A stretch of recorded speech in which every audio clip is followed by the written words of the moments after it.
Welcome back to SDN as we now head into the circuit de Catalunya, Barcelona for round 11 of the Spanish Grand Prix. And after the chaos we saw at the Belgian Grand Prix, it really shaped up the order, and it's a lot to divulge into the last race as well, as Eric continues to extend his championship lead with yet another victory. But this one was far from straightforward. It wasn't plain sailing because he started down in P7. It was a strategy that turned the race on his head.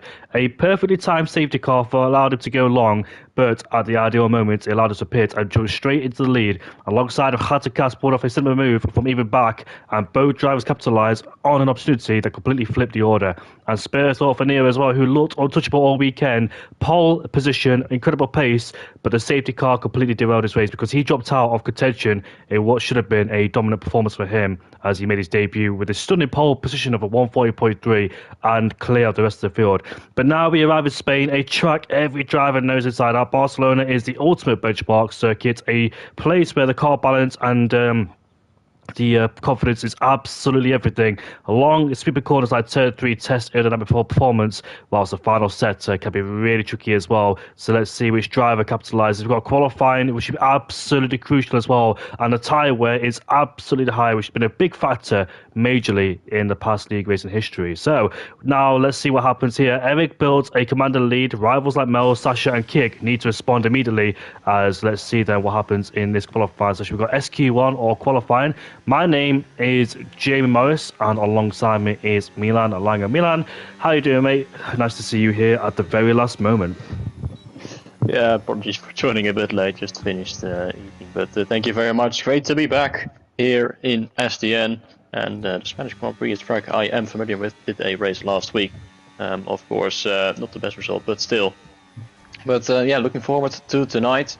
We've got a sprint format, like you said, so always more entertainment, always up for it. But we kick off with sprint qualifying, the sprint shootout, which is fortunately short, so we'll only have 12 minutes, but that is going to put extra pressure on all these drivers to perform when they need to, and it is quite quiet out on track. Only 4 drivers at the moment, which are Lennart, Happy Meal, Josko and Kevin. All out on the mediums, of course, because you will only get one set of softs for the shootout, so you want to save that for the very end of the session. So all these first laps will be done on a medium set, and it is gonna be the Alpine of Kevin, who is the first one to set a lap time. Something we always see, but let's see what he can do. And they're probably going to set a very nice benchmark for all the rest of these drivers, but now it's going to get very busy out on track, so let's hope he is not going to get impeded by any of them, as we see them all on the right hand side coming out of the pit lane as the Alpine driver heads towards the first chicane, but goes slightly deep and goes off track on the exit as well. And that is not really the way you want to take that corner, but is he going to continue on taking a very tight line? But no, he is going to back off, so Kevin will recharge and go for the lap. But behind him and just overtaking him was Happy Meal, but he gets onto the grass there on the exit. Fortunate to not spin his car around but completely, but certainly has lost a couple of tenths with that. So that just proves how much pressure is on these drivers as they try to set a decent enough banker lap, but these drivers still making some mistakes left, right and center. But Happy Meal, I think he has backed off as well, so Lennart might be the first driver to set a real representative lap time as he goes in towards that final sector in the braking zone there of turn 10. Really tricky with the exit as you're turning and accelerating at the same time. And then through this right-hander, and then these last 2 corners should be flat out, at least in qualifying. The race is a different story with tire wear and dirty air. As she comes out of the final corner, Happy Meal will set a 140, but Lennart is going to go quicker there with a 112.225, and that is the benchmark at the moment for all these drivers.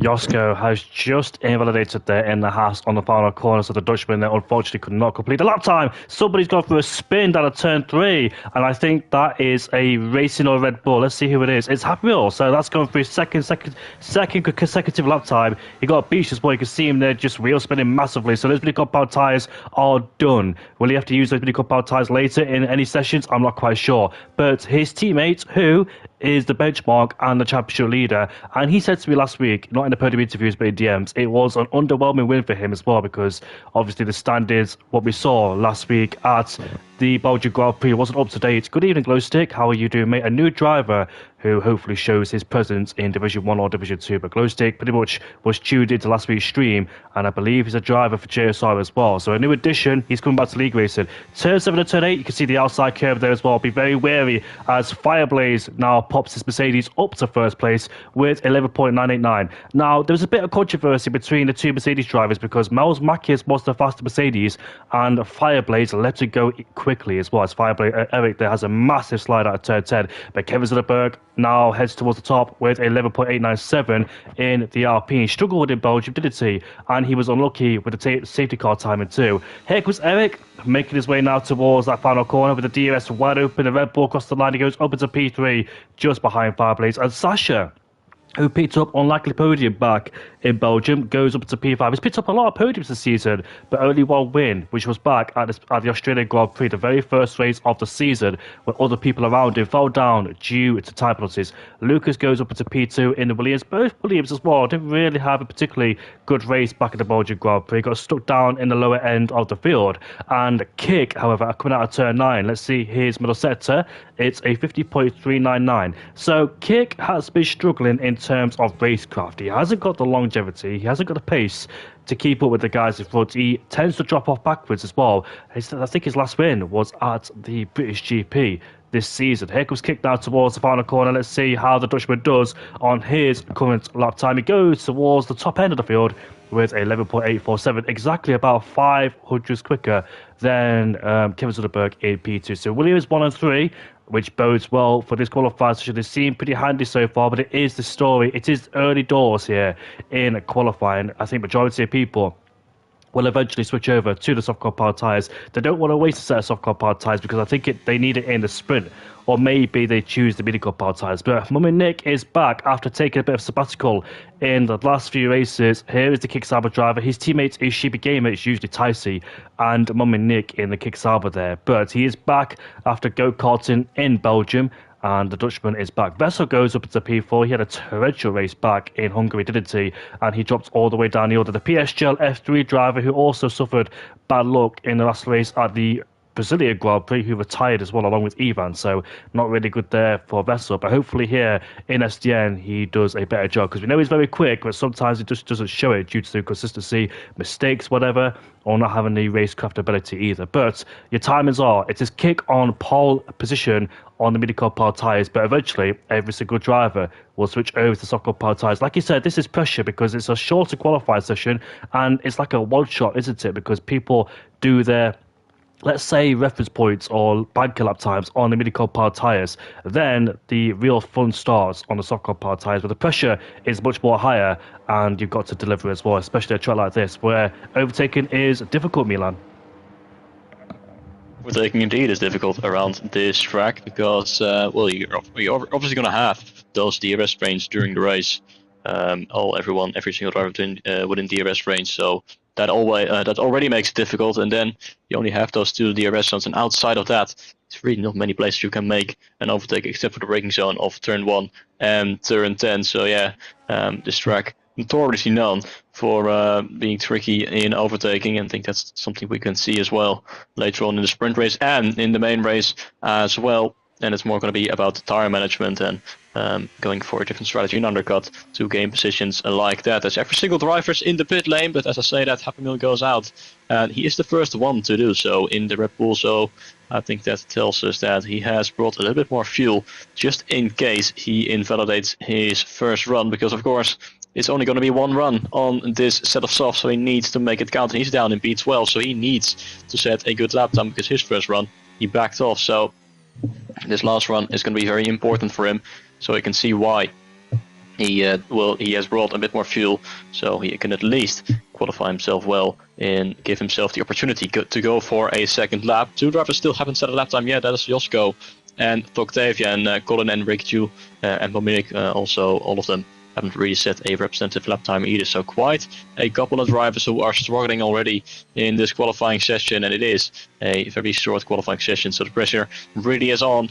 And later on tonight, of course, we're going to have another qualifying session for the main event, which is going to be a little bit longer, 18 minutes in total, but still not full qualifying like we have seen in the past. But Happy Meal in the Red Bull is going to start his what could be his final flying lap. Let's see what he can do as he crosses the line in the Red Bull. 2.6 seconds is the gap right now towards Kick. But of course, he will gain a lot of time throughout his lap. So let's see what he can do through Sector 1 first off with the left and the right. Actually, the other way around. And now taking a very tight line to the inside there, although not as tight as some of the other drivers have. On the exit there, now into the braking zone of turn 4.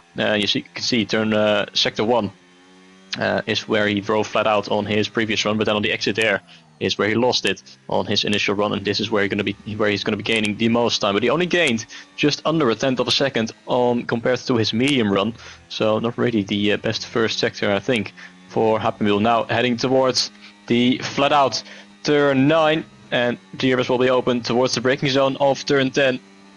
And now we'll see a significant improvement there, 2.2 seconds. So I think he will probably go to the provisional fastest time if he keeps it throughout this final sector.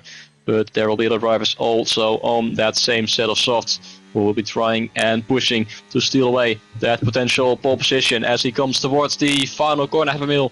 Let's see, what lap time is it going to be? Is it going to be quicker than 11.8? The answer is yes, 1:11.623. Putting 2 tenths ahead of him, ahead of Kick, Kevin, and Lucas. And Kevin has had a moment on his lap. What has happened? Yeah, so I went to board Kevin Zunderberg and he spun out of turn 5. That's a major blow to his qualifying session. Plus, there is 1 minute and 20 seconds left to go in qualifying. So Kevin Zunderberg is on the back foot at the moment. Remember as well, the best lap times are set on the mini-car powered tyres. So there is a 2-tenth gap, and that's a bit concerning for the likes of Happy Meal because there's only 2 tenths between himself and Kick. Fireblaze is on a lap time coming to the middle sector, 4 tenths up, and Kevin Zunderberg has parked on the right side. You can see Fireblaze was a bit hesitant going in towards turn 10 there as well. The Aston Martin on the outside where Bruno Senna crashed back in 2012. Kick Sauber, oh my goodness me. Oh, come on. Mummy Nick has... who was it? It was Sheepy Gamer who was in the way, and I do profusely apologise. I was so frustrated because I don't want to see things like that.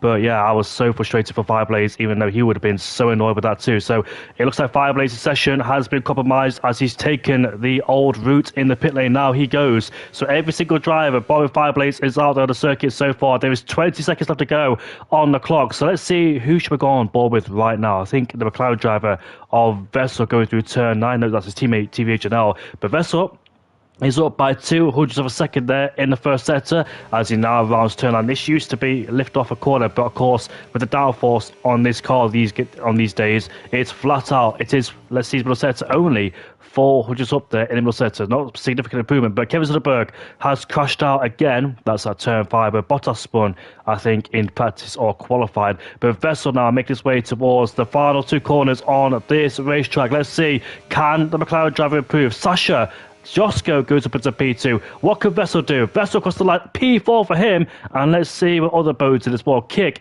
is only up in the first sector by 300ths of a second. Not a big improvement, but 3 tenths up in the middle as Leonard goes P3 for the Racing Bull team as well. JSR Green goes up into P6, but watch on board with Kick because he was the best medium runner in the first phase of qualifying. So let's see, can he return to the top of the standings once again? Here he is, flat out as Lucas, his teammate, goes quicker, but let's see what Kick could do. Kick towards line, and Kick with a stunning lap time of 11.2 goes up into first place on provisional pole position, and Eric in the Red Bull goes P2 as well. So he splits both Williams, and the championship leader once again having another standout performance in P2. And it's a Williams, Red Bull, as Josko in the Haas goes P5. Great debut for Haas as well for Josko. Leonard, great qualifying for him in P6, even though he DNF back in Belgium. But Milan Owl goes to the toilet very quickly. I need it desperately. Good luck, mate. So that's the end then of the sprint qualifying session. And it is a great lap there from Kick, putting himself out at the front with a gap of almost 2 tenths towards Erik, our championship leader. Of course, he's got a massive gap in the championship. I don't think he has to worry about losing the championship. But it's 2 Williams and the 2 Red Bulls covering the front 4. And then it's Josko in P5 in the Haas with a great qualifying performance from him indeed in 5th place, just ahead of Leonard, then Sasha, Vessel, Jason Green, and Kevin down in P10. Kevin and Fireblaze, of course, neither of them was able to improve. Kevin retired. Not sure what happened to his time on his second run. We know he spun on his outlap, but on his actual run, he may have had a moment as well. And of course, Fireblaze, he got held up by Sheepy Gamer coming out of turn 12, which cost him massively and was unable to improve on that. So he will be wanting to go forward, but fortunately for him, it's only sprint race, so only 8 points on the cards, but still frustrating as he will have to start down in the midfield. It's really not where you want to start here on this grid. But now we'll have to see what the sprint race has in store for us. I don't think anyone is going to be starting on the softs because you don't think you can make it to the end on the softs. You don't really want to make a pit stop during the sprint race, so probably going to be mediums or hards, but you want to save the hards for the race as well. So that's going to be the predicament for these drivers. Do they take that hard tire and use it in the sprint race, or do they want to save it and use it later on in the main race when there could be a potential safety car? Because safety cars have been quite common this season. Majority at the end of the race, but still you want to take better safe than sorry and take that hard tire and have it just in case. But it looks like the majority of the drivers are going to go for the hard tire, and we'll see if there are any outliers, and we'll see if Kick can go back out on top as the five red lights are on for a sprint race. And we're underway here at the Spanish Grand Prix. Eric seems to be sliding there. Lucas gets a good launch and getaway. Can he overtake Eric as we head down towards turn 1? Here comes Eric on the inside with 3 abreast like Verstappen, Russell and Norris was back in 2024. But then Williams on side by... Oh, Eric has spun the car. It's Happy Meal, sorry. He's gone down the order. He's made contact with somebody there as the Ferrari's gone off the track. But it is Kick who leads Lucas as Sasha and Josko go side by side. Coming towards now turn 4 we go. Sasha has the inside line, so he has the edge over the Haas as the McLaren sneaks on the inside there, going towards 5. Now we go as the Haas dives down the inside. That is Josko who sends opportunity to move up the inside there. Kevin Zuckerberg has gone off the track in turn number 5 again, like he did in qualifying. These two go side by side again, coming super close there, and they're sliding. Here comes the Aston Mercedes. That's Fireblaze trying to go up the inside. Sorry, the light in there was a bit peculiar. I think it was going down towards 4 and 5, so I thought it was green, but it was actually Mercedes. And here comes Fireblaze again, trying to go down the inside in towards turn 10, but can't quite make the move so far. So what a dramatic first lap that was. Happy Mill's gone down the order. He's gone up to P13, and he's fighting now with the Ferrari driver of JSR Green, or the Aston Martin. Ricky, he's sliding through there, so he may be driving in frustration, is Happy Mill. But the Sauber has got the track, which is moving Nick in P9. Both kick Saubers inside the top 10. That's great news for them, as we see Happy Mill right to the back there of the Aston Martin going down the main straight. We go, use the EOS, try and get closer and closer. Really go up the inside, in towards turn 1. Is he damn near on the brakes? He is. He makes the corner, and he almost completes the move, but the Aston Martin's fighting back as Happy Mill there trying to take all the road on the outside. But the kick Sauber on the Aston has the outside line, and Sheba Games got down the place, and he rejoins in the middle of the track. As we see Happy Mill down the inside again, this battle still continuing, but the Aston Martin has just defeated Happy Mill, as Happy Mill slided through there as well. Through turn 4 he goes, so the Red Bull driver is really struggling there with grip as the racing ball goes off the track, as Kevin Zuckerberg has pitted on the Infinity Cup outside. So what a dreadful race for him, as Happy Mill down the inside. Come on, that was a late send there. That's not really on there for the Red Bull driver. Day late and $1 short going down there, but racing ball goes off the track. And what's going on in the midfield, because there's all sorts of chaos and pandemonium here as the racing ball launches back over the inside, goes wide, and once again Happy Mill reclaims the place. So I think every single driver down here are driving in frustration due to their problems and mistakes, as Reiki Yu there slides to the corner. Shiba Gamer is alongside JSR Green, but not able to make the move so far. But still, it's a Williams 1-2 who leads his Grand Prix. It's been a long time since we've seen Williams up there, especially having a 1-2, but they're about to swap places for first and second. No, they're not. They're too far back. Well, Lucas is anyways. We head down in towards the first corner. Fireblaze muscles his way past Vessel, but Vessel there taking too much speed to the corner and hits the back of Fireblaze, which allows Mummy Nick to try and get interested and involved on the action, but Nick has to just settle in PA for the time being. But yeah, first lap mayhem. That's what it's led to so far in this Grand Prix. It's only a sprint as well. Here comes the racing ball down the inside. I thought, save! Oh my goodness me, that's ending in tears. And it almost has, as the Red Bull driver gets caught in that. That's Happy Mill, who's dropped down into P16 again. That is Leonard. That is Octavia. Versus, I think, who is that? Ricky Yu, as they bang wheels once again. And yeah, it's gone in disaster as he goes straight into the wall there. And luckily doesn't lose his front wing. I think that was back in Nürburgring. I was about to say Lewis Hamilton a puncher there, but it's not. It was the Nürburgring back in 2008 or 7 where Hamilton picked up a puncher. Indeed it was. So yeah, Octavia into the wall side by side with Ricky 2, something we have seen before this season. Really unfortunate. But fortunately, no safety car being caused out of that. But at the front, it has remained relatively calm with the two Williams leading by 7/10 between the two of them. Then Erik and Sasha, and then it's quite a gap already towards Josko, who is now under pressure from Fireblaze and Mercedes, who's going to go up the inside with the help of DRS, and Fireblaze is up into P5. A decent recovery for him so far already from 11th place on the grid, has turned that into P5, but unfortunately for him, I don't think it's going to be any more than that unless there's going to be mega fighting up ahead between the top 4 positions, and the Sheepy Gamer and Collar are going side by side there for P10. Both of the drivers are on the mediums, just like Mommy Nick, as they go wheel to wheel. The Haas on the outside, Sheepy Gamer still on the inside as they go heading towards turn 5. Can Colin go for a late braking move? A little bit too late though, as they hook wheels on the exit. Still going at it. What a fight here between the Haas and the Kick Sauber for P10 in this race. It's not going to be worth any points. Oh, and the exit into the wall. And there goes the Kick Sauber, as it just got a little bit too close for comfort, and both ending into the wall with front wing damage. And that demotes Sheepy Gamer down to P16 and Colin down to P15, and that allows J-Shark Green to cap it to P9, just ahead then of Leonard, followed by TVHNL and Reiki 2. But the gap actually between Fireblaze and Sasha is now down to 1.9 seconds, so he's slowly gaining on those drivers, but now he will lose all that time once again, because he does not have the DRS, and the drivers ahead of him all do have the DRS, so now it's back up to 2.5 seconds. It's showing for to be difficult to gain time when the cars ahead of it are in the DRS. And as Mominik has left the session, which is quite unfortunate because he was running in an 8th place, which could have been a points finish, although he is on the medium, so he would have struggled towards the end of the race.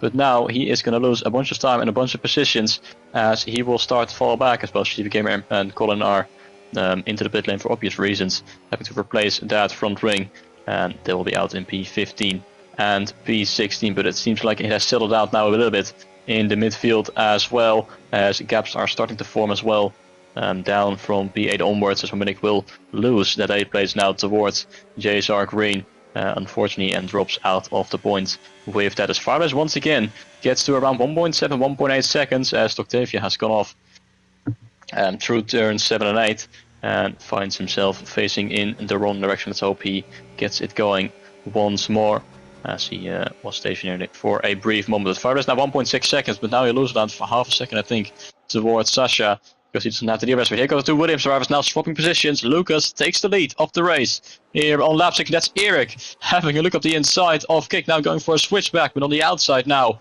of turn 3. Not the place you want to be. Look how much Kick is struggling there, as he has a massive moment mid-corner. Now Erik will try and have to go up the inside, potentially in towards turn 4, as we go side by side. Erik on the inside, the next corner will be the outside, so Kick should have the advantage. Oh, and there's contact on the exit, as Kick with a massive swerve, and Erik loses control of the back end, and Sasha will go up the inside and take away that 3rd place. Erik now drops down to P4. Fireblaze will gain a bit of time with that, but it was Kick with a massive moment on the exit, and it's not the first time we've seen it. He's been struggling with the rear end for the majority of the sprint race already, and unfortunately with that almost sideswiped Erik there out of contention for the podium.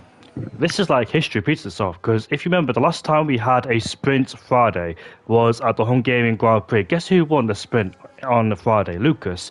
And Kick won the feature race. So could we see history repeat itself? And remember, Happy was spun down towards turn 1 in the sprint race as well, and it happened again here. So it looks like history is started to repeat itself once again. And guess what? Sasha was finished in P2, also the Hungarian Grand Prix. So it looks like history is pretty much repeats itself. And once again, here comes Sasha, right to the back of the Williams driver, headed down towards turn 1. And I think Erik might have sustained a little bit of damage on the Red Bull. If it is, probably mind it, because it's not really visible on the front wing there of Erik. So maybe struggling just a tad, but credit to Fireblaze, because the gap was over 2 seconds and it's gone down to 0.6 of a second. And guess what? He's brought along Josko with him too. So another driver has been thrown into the mix here for the lead of the Grand Prix. So lap 7 out of 11, it is Lucas who still leads ahead of Kick. And if you remember what happened in the feature race, Lucas sustained a lot of penalties and he dropped backwards too. So hopefully in the feature this race, he doesn't sustain the same thing again, because Lucas has been really struggling so far this season. Same with Kick. They had some good spells of races this season, but hasn't been entirely consistent like Eric, because Eric has finished in the last few races in the top 2 quite a lot this season too. Khatakas, who finished in second place at the Belgian Grand Prix, his last podium was at Abu Dhabi last season, and his last win was here at the Spanish Grand Prix. He started in 11th place and finished in P1. So unfortunately he's not here tonight, because it would have been nice to see him here race here. But it looks like Kick is about to make a move on his teammates. He does, as he promotes himself now back into the lead of the Grand Prix. So he was under pressure from Eric at one point, and now he's dropped backwards. And who's that racing ball in the mix too? That is Octavia, who is a lap down. And there's only about 3 laps left to go in this race too. It looks like Octavia has slowed right down. He's on a new set of the mid-car power tyres, but Eric has dropped backwards, so it looks like his pace has started to disappear a little bit. Maybe with the contact with Kick has started to put the set back a little bit. I'm not quite sure how, but unfortunately it has, and now he's in the clutches of Fireblaze. So can Fireblaze find himself up the order into P4? We know that Fireblaze is like a silent assassin every single race too, because he's usually lingered around outside the top 5 there in the DRS trade, and all of a sudden, something happens up towards the order of the field, the front end of the field, and Fireblaze is able to capitalise from that as well. So let's see then, is this another moment for Fireblaze to try and score a podium? Maybe unlikely here in the sprint race, but in the future, more chances could develop as we see Sheepy Gamer, who's gone for a spin down in towards turn 2 there, and he's side by side with Colin as well for P14 on them soft compound tyres he has. But it is lap 8 out of 11. Look at that Sasha right to the back of the Williams driver, but also the Williams has the DRS on the back of Kick. Sasha's closing, and Lucas is forced into an overtake. The side by side in towards turn 1 they go, and turn 2 it's getting super close, and Sasha is just waiting in the background to see if he can try and take one of the Williams on. But Kick and Lucas there trying to keep the Ferrari at bay. They're trying to box the Ferrari in and keep track position. And Kick there remains in the lead of the Grand Prix, but Sasha is hunting them both down. It seems like Sasha has got some decent race pace, and he almost gets a good run out of turn 4. But Lucas shuts the door right in his face, and Sasha is not able to make the move so far. Eric is back in DRS rage. And what's happened to Yosko? Yosko has dropped backwards. He's 2 seconds behind Fireblaze. He was in this DRS train, but something must have happened to him in the Haas, and maybe he lost a few. Oh, massive stop out of turn 9, so maybe struggling for grip once again. It's only 9 laps in this Grand Prix, and yet people on hardcore power tyres seem to be struggling around here. Track tyre wear is mighty high, especially the left front tyre, because this is a clockwise circuit. The left front tyre takes a lot of punishing indeed, especially through turn 3, and this double left-hander coming towards the final 2 corners. But here we go then, it is lap 10 out of 11. The DRS wide open once again, and let's see if Lucas makes a move going down in towards turn 1. Once again, both Williams drivers working well together in harmony. Fireblaze is right behind Eric, but can't go for a move down in towards turn 1. Ever since that contact, Milan, it seems like Eric's lost a little bit of pace. I'm not quite sure how. Maybe he's just playing it safe and settling for a P4 finish. Yeah, it does seem like he might have some very minor front wing damage, but as long as he stays within DRS range of the top 3, he still could very much take that P4. As Sasha once again very close to the back of Kick, but this time not as close as he was to Lucas on the previous attempt. So it looks like the 2 Williams drivers probably will be swapping on the final lap, or will they? Depends on what they agreed on. Who is going to be able to finish ahead in this sprint race. Only 1 point, of course, who between P1 and P2. In the sprint race, but Eric stays within 5/10 of a second, so I don't think there's much Fireblaze can do. Needs to hope for a very poor run of Eric out of the final corner to have any chance of getting that overtake, but it doesn't seem like it's going to be any more than P5, but still a good recovery from the Mercedes nonetheless, as Josko is under big pressure though from Vessel, but he might get a helpline there of the RB just ahead, so he may be able to get the DRS and stay in P6. But we're going to the final lap of this sprint race. Lucas defending the inside there, so they're probably going to be fighting it out there. Here comes Kick towards his teammate as they go up the inside, heading towards turn 1, but there's nothing that Lucas can do, and Kick takes back the lead of this sprint race on the final lap of this race. As Vessel does get ahead of Josko as they go off track, goes to McLaren, but he does get ahead of the Haas, so I do wonder if he has to give that position back. But at the front, it is the Williams now in the other way around, with Kick out in front ahead of Lucas, and then it's Sasha in P3. Is there anything that Lucas can do? Is there anything he wants to do against his own teammate, or are they going to bring it home safely in P2? And that is Eric going very wide there through turn 5, but he is able to stay ahead of Fireblaze as well for P4. Lucas's last win was at the Hungarian Grand Prix in the sprint race, but this time Kick might take the victory ahead of him as well. But both Williams and Crujetta have worked brilliantly well together to keep the rest at bay, and Lucas and Kick have had to work hard to keep the others behind as well to obtain track position. Kick sliding through turn 10 as well, the re-modified corner introduced in 2022 when the whole track was modified. But somebody has dropped down the order. That is a LP driver. It could be Kevin Zuckerberg on the intermediate compound tire. He's retired. But here comes Kick. Oh, look at this. Lucas is about to win. Yes, he is. Here comes Lucas. Lucas wins the Spanish Grand Prix ahead of Kick by 500ths of a second. And Sasha finishes at P3 ahead of Eric and Fireblaze. Vessel 6 ahead of Yosko, JSR Green P8, Leonard P9.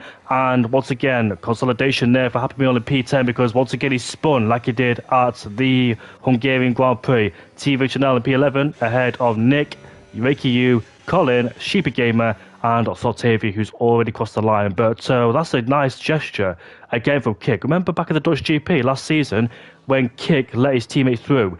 Kick likes to sometimes let his teammate win, but that's a very nice gesture indeed. But really regret it because in the feature race, there's a lot more hard work to do. I know it's been easy, well, not easy, but it's been solid from these two to try and defend track position against Eric and Sasha in P3 and P4. But in the feature, when a mandatory one stop is on the cards as well and undercuts, etc., it's going to be difficult to obtain first and second place. Sasha's long pace longevity race pace has been absolutely sensational as well, but unfortunately for him, he was stuck in P3, couldn't make a move, and both Williams played a tactic of blocking him in and remaining side by side to the corners as well. That's why Sasha wasn't able to leapfrog both Williams drivers. But Lucas wins the Spanish Grand Prix ahead of Kick, Sasha P3, Eric in P4 ahead of Fireblaze, Vessel in P6 ahead of Yosko, Yesar Green in P8 ahead of Leonard, Happy Meal P10, TVHNL, Mum and Nick, Ricky, Shippy Gamer, Colin, Saltavia, and Kevin Zuckerberg. Last season champion, who hasn't had a race win yet this season,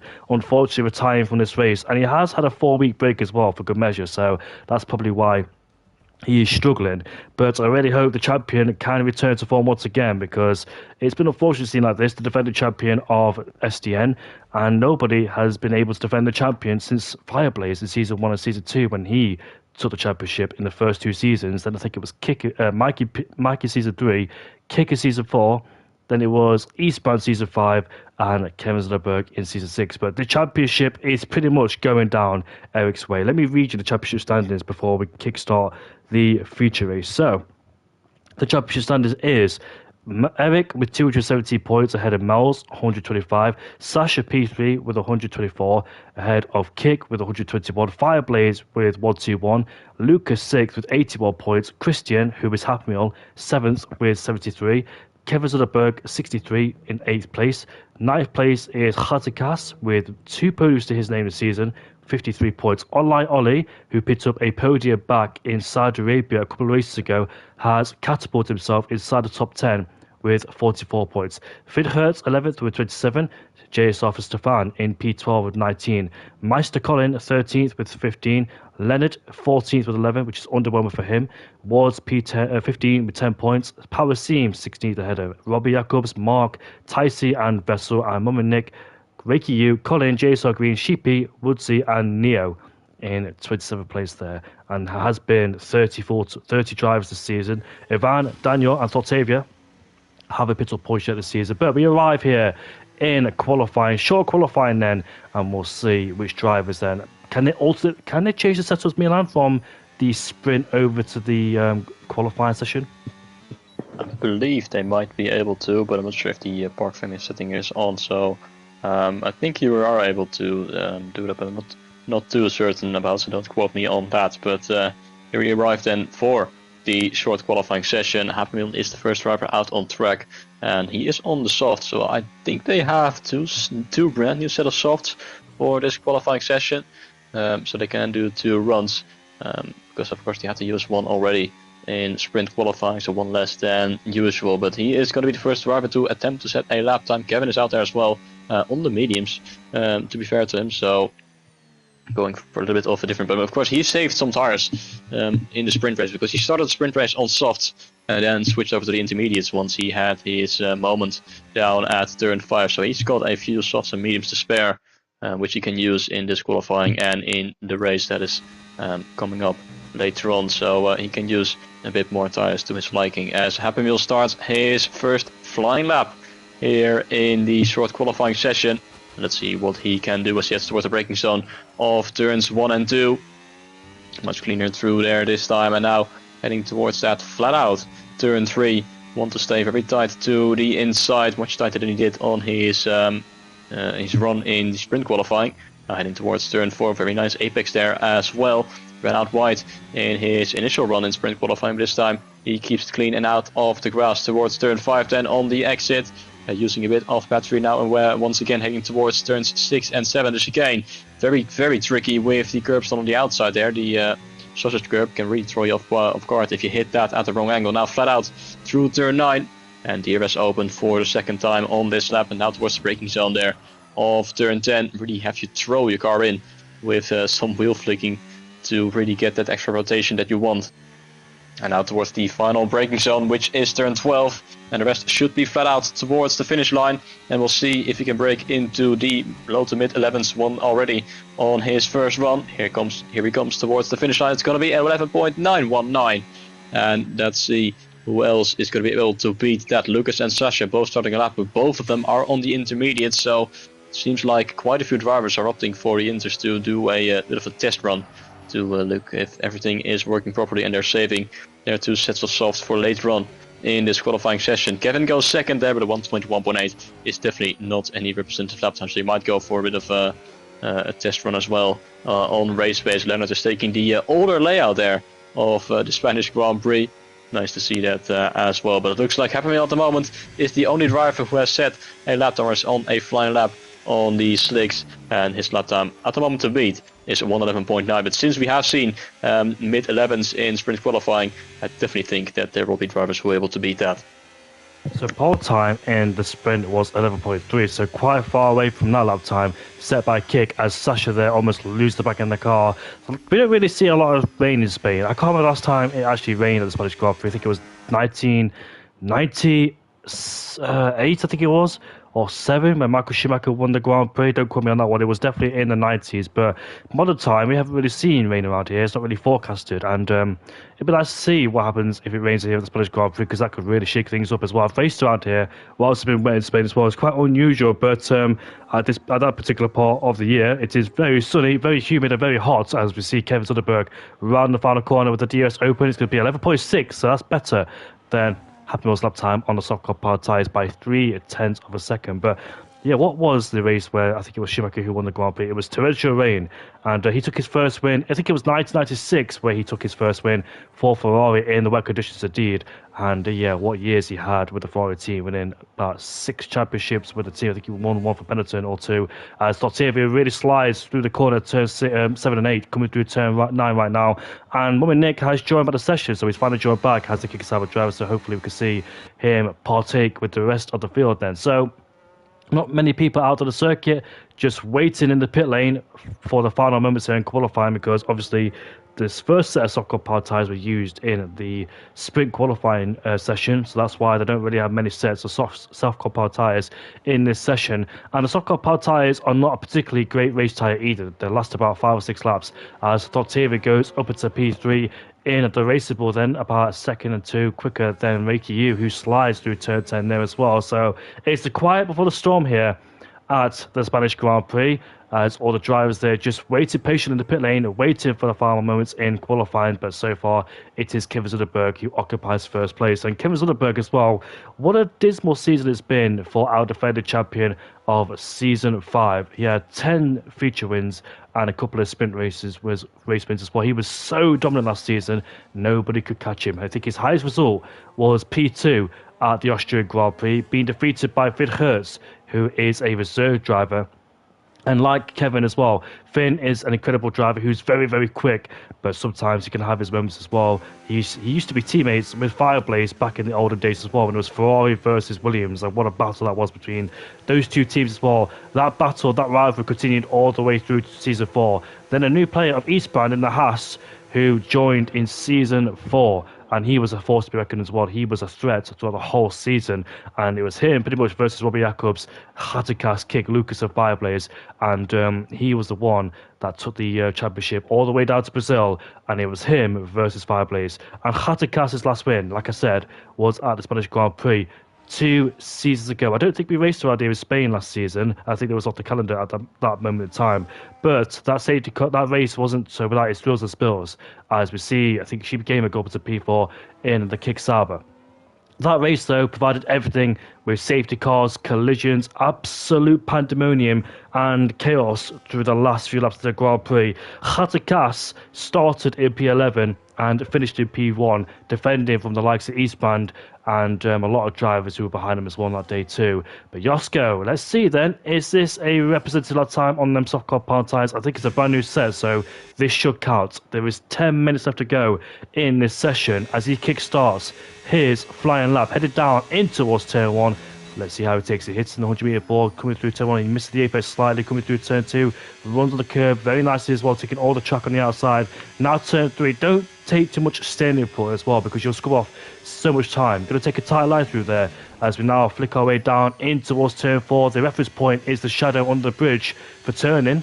He doesn't use the outer extremities of the track before we flick our way down in towards turn 5. There's a lot of aggressive flicking as well going on there on the Haas as he runs over the curb. And now through turn 7 and turn 8. Be very mindful and careful of turn 8 there, because the sausage curb can throw you off balance. And many people like me have spun there before as well. It is a difficult corner, especially in the race sport, because you can be precise and accurate. 50.6 in the middle sector there for Josko as he rounds turn 10. He had a decent race back in the sprint, but let's see if this performance carries over to the feature race as he now rounds off the final couple of corners on this racetrack, coming through the modified corner of turn number, I think it's 9, and through turn 10 we go to the final corner, 13 and 14. Josko comes across the line, 12.0, so an underwhelming performance for him in the Haas. But I wonder, is that a set of the old soft car power tyres or new? I'm not quite sure. Leonard is up into P2 in the racing ball, as once again he takes the old racing line through the Spanish Grand Prix. And Kevin Soderberg is out there on an outlap on, I think, a set of the soft car power tyres. There's a Ferrari right behind him as well, so he lets the Ferrari go. I think it's Sasha. Well, there's 2 Ferraris alongside him as well, so hopefully no sort of collision happens between those guys. But Vessel and Bum and Nick are on their flying laps, headed down through turn 1, taking a very wide line there as well. Vessel, who had a decent sprint race, is now making his way down towards turn 3. He goes. He raced back at the, I think it was the Hungarian Grand Prix, and he had a terrible time. But hopefully he has a much better race here, because he's very quick, like I said in the past, but sometimes struggles in long race pace as he locks up going down in towards turn 5, gets the car rotated. There's a Red Bull who hopefully gets out of the way, although very late indeed, as we go through turn 7 and turn 8. We go taking a lot of curve on the inside and outside too of the track before he heads down in towards turn 9, flat out down at turn 9 there. No need to lift off whatsoever as we head down towards turn 10. It's a 50.3, so that 50.3 is 3/10 quicker in conjecture towards Josko's time in P5. So I think Vessel is aiming for the top 4 potentially as he now makes his way out of the final couple of corners on this racetrack. We'll see where the McLaren driver can feed in as he downshifts coming to the final corner with the DRS wide open, blasts the line, and it's provisional pole with an 11.624 ahead of Kevin Soderberg, who's on his flying lap. Good lap time indeed. In the meantime, Dominic, he's got up to beat 8 just behind his own teammate, but still, a lot of drivers haven't had a lap time yet, including Fireblaze, then who goes quickest. 11.454, great lap time indeed. Almost quicker than what we saw in sprint qualifying. And he puts his Mercedes out on the front row, but for how long is the question. James McGreen, he goes P6 in the Ferrari, just a few thousandths of a second ahead of Abemil, who's also on a minor improvement so far, as Sasha goes second place with an 11.5. What are Kik and Erik doing? Kik is making his way through the middle sector in towards that final sector. Of course, he was the one with the quickest lap time through the sprint qualifying session. Can he go quicker than that? Can he at least match it with a 111.3? We'll find out as he comes towards the final corner with the DRS open. Not a lot of battery remaining, but he's going to go quicker. 11.429, quicker than Fireblaze, but not quicker than his lap time in the sprint session. As Erik, the last remaining driver without a lap time, making his way through these final couple of corners. As there's the McLaren Red Bull up ahead, but I don't think they will be in the way. Happy Meal is coming towards the line as well. He might go up to P6 if he finds some time in that final sector, and he does so with a 111.7. But here comes Erik, his teammate, towards the finish line, and it's going to be in a 111.417, 12 thousandths of a second ahead of Kick. Look how close it is there between the top three, as they're separated by, at the moment, 37 thousandths of a second, so less than 400ths between our top four. So incredibly close. As Lucas, he goes P4 in the Williams, and now the top four is within 800ths of a second of the top five, just over just under or just over a tenth of a second, covering our top five. So that's going to make up for a very entertaining end to this qualifying session. As it's so incredibly close, as Kevin is once again out on track in the Alpine. Haven't seen him much at all this evening. He didn't really set a good lap time in the sprint session because he had a mistake or had a spin on his final run. Then he spun out early as well in the sprint race, and now this session his lap time at the moment is 2.5 tenths of a second off. So we'll see, can he finally set a representative lap time and be up there with the likes of Erik and Kik as he comes now towards turn 10 on his out lap. So we'll see. He's running a bit out of sync compared to the other drivers with just under 5 minutes remaining. So a bit of an interesting timing there for Kevin to go out on track. The only other driver out on track at the moment is Lucas, who's coming to the pit lane, and Colin, who has just gone out on track as well to set a potential new faster lap time. But Kevin then out on his own to try and beat Erik for pole position as he comes towards the start-finish line to start his flying lap. Not sure if it's going to be his final one, but it is hopefully going to be an improvement for him, as he needs to find at least a quarter of a second to get ahead of the two AMS drivers as he heads towards turns 1 and 2. A little bit deep maybe, but I don't think he lost too much time with testing the US zone flat out through turn 3. Very, very tight there on the inside, almost touching the grass on the right hand side, and he is already up by just under a tenth of a second compared to his best qualifying time so far in this session.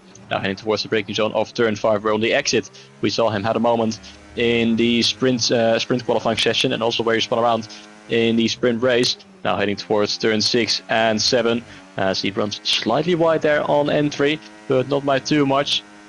Now the out of the DRS will open and down the back straight, and we'll find out how much time he's gained in the middle sector. He is up now by 2 tenths of a second, 2.4 to be precise. So he's right up there with the likes of Erik, Kik and Fireblaze. So this could be very, very close for a pole position. If he has a good final sector, you could definitely beat the Red Bull driver as he comes towards the final corner, completely run out of battery. But what can Kevin do as he comes towards the finish? And it's going to be a 111.4089 thousandths of a second ahead of Erik. Look how close it is between the top 5, all within a single tenth of a second, and Sasha just outside, but Kevin is back on provisional pole position. It's been a long, long time since Kevin Zuckerberg has returned to pole position. He was very strong towards the start of the season back in USA and the Austrian Grand Prix. His last pole, I think, was back at the Austrian Grand Prix, but he finished second that day too, so hopefully this stat remains. But both Ferrari drivers are out there very early in comparison towards the rest of the field, so they've gone for more than one lap time, because just in case they validate the first lap, they've always got the second lap, so maybe running a bit more fuel. That's my strategy, because usually when I struggle in qualifying, I usually go out there to go for one lap early on, or if I make a mistake, then I've always got the contingency to go for a second lap time on the same set of the Softcore Power tyres. So Kevin Zuckerberg, a great performance. He'll be very happy as well, because it's been an underwhelming performance back in Belgium when he started, I think, in 8th or 9th place back in Belgium. But here comes Sasha. The two Ferraris land astern, and I think Sasha might be giving a toe towards his teammates, because, no, he's not actually, so that's very weird. So Sasha is going for a second out lap on the set of Softcore Power tyres. So is his teammate. So they're not going for a lap time. They're in sync, technically, but they have wasted a bit of tyre life as well. Even though these Softcore Power tyres are so delicate, so fragile, as Kevin Zuckerberg has retired in the pit lane. Every single, all the life is very important there as one of the Softcore Power tyres, because if you scrub off too much, if you just wear a bit too much, it can cost you a tenth or two as well. So hopefully this works for Sasha at JSR Green, but does it really merit another outlap? Because the Spanish Grand Prix the tyres overheat quite significantly, especially in the middle sector. Not as bad as before as well, because the final few corners have been taken out or remodified as well. So the final two corners are flat out nowadays, but the soft compound tires heat up quite significantly, especially on the flying lap as well. But Sasha will be the first driver, as Kevin Zuckerberg is in the chat and he says he is so SHIT, holy FUCK. So Kevin Zuckerberg says he's absolutely terrible, and I thought, well, even though he's on pole position, he calls himself terrible, so I'm not quite sure what I am. But anyways, Leonard is now the first one to start his final flying lap here in qualifying. A driver who's been regularly inside the top 10, but struggles with consistency. I think Fireblaze is the first one. So let's go on board with the Mercedes man coming through turn 1 and turn 2. Fireblaze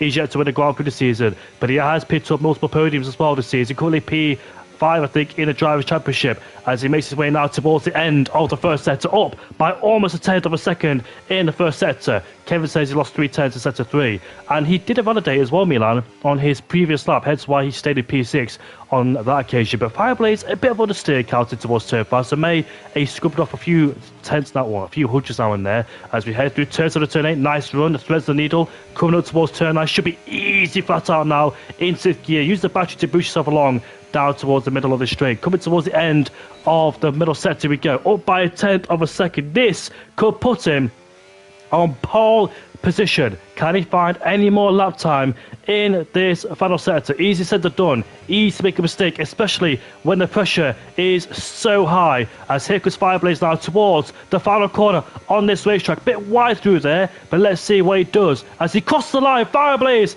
is back on a provisional pole position. Eric's down in the first sector. He's made a big mistake as Kick is sliding through turn 4. So Eric, Sasha is on pole position in the Ferrari with 11.263. Incredible lap time there for the Ferrari drivers, taking the first pole of his season here in SDN. But what can Kick do? Vettel goes up into P4 in the McLaren with 11.408. So the lap times are starting to ramp in. But Kick, our contender, is 1/10 up in this middle sector. He could snatch pole away like he did in the sprint race as he now heads towards turn 11 we go. Takes a very wide angle there to get a good exit. Good run out of the final corner. It's very important to carry the minute of speed through these slow speed corners, because that's where you gain the most time.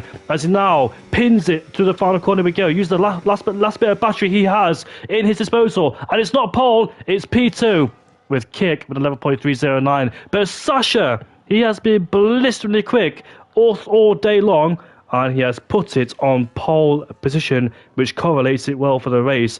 Let's see what now he can do for the race, because he has track position, something he didn't have in his disposal back at the sprint race because he was boxed in behind both Williams. But now he has clean air. Can he utilise that, and can he capitalise for a race win for his second win of the season? Sasha, do you know what? He has been so consistent in terms of picking up podiums as well this season. So many podiums, but his last win was back in the Australian Grand Prix. Is this a big goal chance for him to try and take the win? But it's going to be super difficult because you've got the likes of Kick, Kevin, Fireblaze, Vettel, Eric, and Hamill and Lucas all in contention of potentially taking the win. I have no idea who. Look at that, Kevin Zuckerberg and Vettel set the exact same lap time as well, P4, P5. But Milan, I have no idea who could win the Spanish Grand Prix. It's anybody's game. But you know what? Fireblaze as well, who has struggled in qualifying massively. He's not a one-lapper. He's more of a race snatcher. But here in qualifying, he qualifies P2, the highest he's been so far. So could this be a big chance for him as well? Try and gain in the race. Going to be very, very close indeed as well. I was riding on board with Eric, and I know what happened on his flying up. It happened through turns 1 and 2, where he completely lost the back end at the exit of 2 and went into the gravel wrap and jumped over a bump there on the exit into the grass. So that is where his lap time unraveled quite quickly on his final run for our championship leader, but still finds himself in 6th place and still in a good position to be in contention for the race win, at least a podium. But now we get to prepare ourselves for the main event, and now it's going to be a question of who has the better tires available. And Kevin, I think, has the most variety of tires that he can use, so we'll see if that's going to play out in his advantage. But tire wear is quite high around here, but you still want to make a one stop because you just lose too much time with a two stop. But like we've seen in multiple races this season, a safety car is just around the corner, so that could shake things up in your strategy, and you might have to work your way around it. So might we see a one stop, but with a safety car we could see a potential two stop. But what can Sasha do from pole position? Can he finally take the win this season and put himself in a much better position in the championship? Although the championship lead might be a bit far out of reach, could still very much take a very good result tonight. But he is going to have to deal with Kick, Fireblaze, Kevin, Vessel, and Erik, Happy Meal, and Lucas, all very, very quick drivers behind him. But it's going to be very, very close for the ride here at Spain, and we're going to head towards the 5 red lights. 33 laps of action around here in Catalonia, and what's going to happen as the lights then are away? Massive wheel spin for the Williams driver. Kick as there's a crash. Somebody's hit the wall. It is Happy Meal once again who is smashed into the wall. As we head down now towards turn 1 we go. It is Kick around the outside of Fireblaze. That is a superb move, but it's not done just yet because Happy Meal has the inside line going towards turn 3 and spinner. It is Fireblaze. Did he make contact with Kick or Kevin? Because Kevin's up into P2. What on earth has happened to Fireblaze?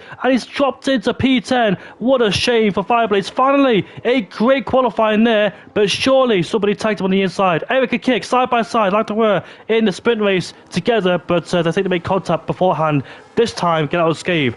Erik is up into P3 ahead of Kick because in the sprint race, those two made contact and Erik was out of contention, got dropped into P5 behind Fireblaze. But it is Sasha who leads this Grand Prix with Kevin Zuckerberg, hipping at his heels in P2, Erik in P3 ahead of Kick, Vessel, Yosko, Lucas, Leonard, Saltavia and Sheepy Gamer in P10. But what a shame for Fireblaze. Oh, what a shame for the Dutchman indeed. He retired, I think, back in Saudi Arabia due to contact with Happy Meal, but somebody made contact with him going down towards turn 3, got tagged. There was a massive crash back there, back in 2009. I think it was both Force Indias and a Toyota, and I think, no, not Toyota, it was Toro Rossos, I think, of Sebastian Buemi, or whoever it was involved in 2009. I can't think at the top of my head, but yeah, what a massive shame for him indeed. Look at this battle going down towards turn 1. Here comes the Aston Martin now, side by side with the McLaren driver, headed down towards the first corner, but letting the brakes goes the McLaren driver, and he stays ahead for the time being. But the Aston Martin there swapping lines as he tries to go through turn 3, but he has massive understeer behind. He spins the car, and that is because he turned on the ERS mid-corner. You don't want to be turning on ERS on mid-corner, maybe in qualifying, but not in the race, because you can load of fuel, and dirty air as well is absolutely essential as well. So that's probably why he spun by turning the battery on too early in mid-corner and lit up the rear tyres. Remember, Romain Grosjean crashed in 2018 as he lit the rear tyres up, and Gasly and Hulkenberg got caught up. It was a massive blunder for Grosjean as he stupidly lit the rear tyres up, caused a massive cloud of smoke in the middle of the corner, and unfortunately Gasly and Hulkenberg were taken out. But yeah, what a shame for Ricky Yu, and what a shame for Fireblaze down in P17, and what a shame for Happy Meal, because what on earth happened to him? He just spun off the line and hit the wall. Yeah, very unfortunate. But the thing you just said by lighting up the rear tires and deploying the battery is exactly what happened to Fireblaze as well. I was riding on board with Kick and Kevin, and nobody touched Fireblaze from the back end. He completely lost it on his own, unfortunately. I think he was just a little bit too eager with the battery, and that is what sent himself spinning around tumbling towards the back of the field. And then he had another incident midway through his lap when he was going side by side with someone else through near turn 9. He ran out a little bit wide onto the curb, and then when he tried to come back, there was someone else in the way, and he spun around once again, kept it out of the wall and left without damage, but a second spin for Fireblaze on the opening lap. Absolutely what you hate to see, and the worst possible opening lap for a driver who was very much in contention for a race win because he was so quick in qualifying, but unfortunately it all raveled for him at the entry of turn 3, and it really is very unfortunate indeed. But that's something what happens just a little bit too eager on throttle,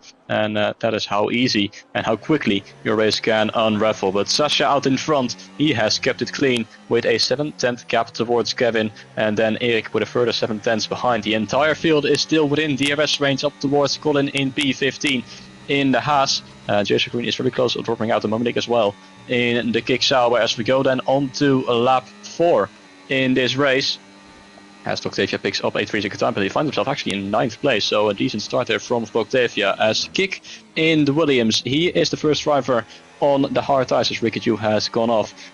Kick and Lucas, both Williams drivers, are the only drivers on the hard tires inside the top 10. Both Ricky Yu and Fireblaze started on the harder tires, so that might explain as well why Fireblaze lost it, because his hard tires, just a little bit not that easy, maybe not up to temperature as well. But he and both Williams drivers started on the hard tires, and Mominick starts on the softs actually, and everyone else on the mediums as Ricky Yu is into the pit lane, probably to get a new front wing, as Vessel with a bit of a moment there through the entry of turns 6 and 7. But at the moment, It is quite calm out in front. It is something we can expect with the DRS train, and don't expect much action through this first stint. But really will have to wait until the second half of this race to see the really the fighting going on between our front runners. But at the moment, Sasha is in a quite comfortable position with a half-second lead ahead of Kevin. Now, does Kevin want to swap with the Ferrari driver? Does he want to get into clean air ahead of Sasha? He's deployed some battery with the DRS and slipstream as well, but Sasha is defending as well with his battery, and Kevin is not quite going to get close enough. But what they are doing is creating a gap towards Erik. The gap's now 1 second, as Monique and Happy Meal both into the pit lane as well. Not sure if Happy Meal picked up front wing damage from that incident on the opening lap. I think he has. Yes, he has. He lost a bit of his end plate, but he's not going to replace his front wing. Monique is going to go for a brand new set of hearts as well. But Erik, for a brief moment there, dropped out of a 1 second window, but now through the corners he has gained it back and it's down to around 0.5 of a second. Now what Kick needs to do is stay within the DRS range as well, because at the moment the drivers ahead of him will have the tire advantage on the mediums, but later on Kick will have the advantage. He had a bit of a moment there through the chicane of turns 6 and 7, as he is struggling once again, like we saw in the sprint race, struggling with the stability of the car. But at the moment he is doing just enough to stay within DRS range of Erik, and you can really see how tricky it is to follow another car with the dirty air, as the gap once again between Sasha and Kevin is around 0.7 of a second, and that is just not enough to make a move heading towards turn 1. So as we go on to lap 6, Sasha still comfortably out in front in the lead, followed by Kevin and Erik. I want to correct myself as well, because I did say it wasn't a Toyota. It was a Toyota who crashed down in turn 1 and turn 2 and turn 3 in 2009. It was both Toro Rossos and a Toyota getting involved in that contact, which caused safety car as well. And Lewis Hamilton in turn 3 had a punch didn't he, back in 2000 and when was it, 9, 7 or 8? I can't remember which one it was, but yeah, he sustained a puncture and he went off the track completely and lost the race, unfortunately for him as well. There was only a few laps left to go for him, but his left front tyre gave in, got a puncture, and he was out of the race. But Kevin Zilderberg is inching forwards, just biding his time, holding track position there in P2 and not doing anything rash or silly for the time being, not fighting Sasha too hard, and keeping him in his sight as well, and keeping him within his DRS range too. Try and have himself a good position. But Kevin Zilderberg goes deep though in turn 9, and that could be a track limit violation for him, as it's easy to pick up a track limit warning around here too, as we see Kevin Zilderberg just struggling too. Like you said, the stability of the car just seems to be not in control of Kevin Zilderberg. He seems to be sliding all over the place, a few snaps here and then, so it looks like he's fighting on the very verge of grip is Kevin, but he's super close now towards Sasha as he's harvested and saved up energy as well. And Erik seems to be dropping backwards too, but he's gaining through the low speed corners is Erik, so maybe that he's running a higher downforce setup, because he's not really gaining anything on the straight as he's losing the DRS almost. And Kick as well in P4 is struggling to stay within DRS range, but as you can see, Erik just gains back a lot of time in the first and middle sector, and in the third sector he seems to be losing the time as well, so maybe not having the better straight line speed than Kevin and Sasha in first and second place. But don't discount Kick just yet in P4, because he's on the hardcore power tyres, so he won't be quick at this stage. Maybe he will be later, because the mid-core power tyres will be dropping off the cliff very shortly, and therefore Kick's advantage will spin back his way. So will Lucas as well in P7, but what a shame for Fireblaze as well, because we don't really see Fireblaze making a lot of mistakes like that, but you just kick yourself hard as well, don't you? You're just so frustrated, because small mistakes like that could be prevented, but unfortunately things like that can happen, and unfortunately for him it's happened to Fireblaze as well. A regular point scorer, he's finished points I think every single race inside the top 7 except in Saudi Arabia when him and Happy Meal made contacts in the final corner. But the usual points scorer, unfortunately for him, has got a lot of work to do. He's down in P14 behind Colin, behind TVHNL Tim and JSR Green, who's out of the DRS range of Shippy Gamer. But somebody has dropped it out of turn 3. That's the Aston Martin of Reiki U, and we know what happens as well when a safety car comes out, because it punched up the order, and maybe Fireblaze could capitalise from that. As Lucas goes up into P6, here comes the Sauber up the inside of Octavia, and does he make the corner? He does, gets in front of Octavia. Nice move from Shippy Gamer, and progressing up the order very nicely indeed. He's inside of the top 9. And Octavia too, he hasn't scored a point yet this season, and he's running inside the P10. So could he score a point this season, Octavia, inside the top 10? I know he's been a bit of a menace and antagonist this season with safety cars caused by him purposely, but hopefully he's matured a bit. And he is carrying the weight of a 3-second penalty on his shoulders. And unfortunately for him, JSR Green is within proximity of him. So unfortunately for him, he'll drop down to P11 unless something happens to him as well. But he's running a decent race, keep it calm, keep it consistent, and following the guys in front of him as well. And they're all stuck behind Vessel because Vessel is a Vessel, unfortunately for him, and he's got Lucas right behind too, and Josko and Leonard. That wasn't really the punchline I was going for. I was supposed to say something else, but unfortunately I just lost it. But Lucas has to make headways now. He has to make moves. He has to get past Vessel because he knows that Vessel does not have the DRS on the back of anybody. He goes wide, and surely this is the invitation for Lucas to go through. But Kevin is right behind Sasha going through turn 1. They're about to go wheel to wheel in towards the first corner, but Sasha, will he hang around the outside? He will. Side by side to turn 2 is super, super tight. We saw Norris and Stroll make contact in turn 3 back in 2019. But these two, very clean and giving each other a bit of a wide berth there too. And Kevin Zunderberg is up into first place. But Sasha knows he doesn't have to fight at this stage of the Grand Prix because the first part of the Grand Prix is time management. Taking the tyres a long distance in a course of a Grand Prix to minimise the distance on the hardcore part tyre so they don't endure too much wear on the hardcore part tyres too. So it's very wise for Sasha to let Kevin go because these two have track position, which means these guys can control the race and manipulate it how they want because the guys behind are not able to move forwards because they're stuck in a DRS train, and that's why track position like we saw in the sprint race is vital for the future race as well. Lucas is closing in though. He's 1.1 behind his teammate of Kick, as these two are the highest hard runners in P4 and P5. These two will be quicker at the midi runners very, very soon because the crossover point will happen between the mediums and hards very soon because the midi-comp power tyres will start to reach the end of their peak performance. But it is Kevin who leads as we now go to lap 10. But will that be short-lived? As Josko is in the pit lane to get rid of the midi-comp power tyres. But here comes Sasha as we go wheel to wheel. And Sasha blasts past Kevin to retake the lead of the Grand Prix. Easier overtake than Kevin had on the previous lap, but yes, Sasha back ahead of the Alpine, followed by Erik and Kick. But the first pit stops have arrived, and it's Josko and TVHNL both into the pit lane to swap onto a brand new set of hards, as TVHNL actually has got some front wing damage as well, and he's going to get that replaced. But Josko quite early for his pit stop, and I'm not sure if he's going to be able to manage to do 24 laps on the hard tire, so he might be looking at a 2-stop. We'll see later on. Yellow flags up ahead might have been because of his teammate Colin, who could have had a moment. He's dropped behind by 5.5 seconds towards Fireblaze, so definitely him who had a moment. Fireblaze now in clean air, P11, but the gap is around 6.3 seconds now towards JSR Green. That's going to be very tough to get back into. He needs to hope for a safety car when he is going to be staying out longer on these hard tires and everyone else has made a pit stop. That is when he needs a safety car, so he can go for a cheaper pit stop and potentially gain a lot of positions with that to be in a good position to maybe fight for a good result. But at the moment he is down there in P11 and just hoping, as Ricky Q is actually holding up, or not exactly holding up, but he's right ahead of this train. And Sheepy came into the pit lane as well in the Kick Sauber. Everyone else still staying out at this stage, so trying to extend this stint as Leonard and Wessel are going side by side. Leonard on the inside of the McLaren, but goes slightly deep. On the outside there is Wessel. Yellow flags up ahead, that is because Ricky U, but Wessel on the inside through turn 3. Bit of contact between the two, but now the battle line is there for the McLaren. Let's hope he didn't get a legal overtake due to the yellow flags, but Wessel up into P6. Great move there, great defense, I must say, as opposed to Leonard, who initiated the move going up the inside. But Wessel now back in front of the RB, but the gap towards the top 5 is 3.5 seconds.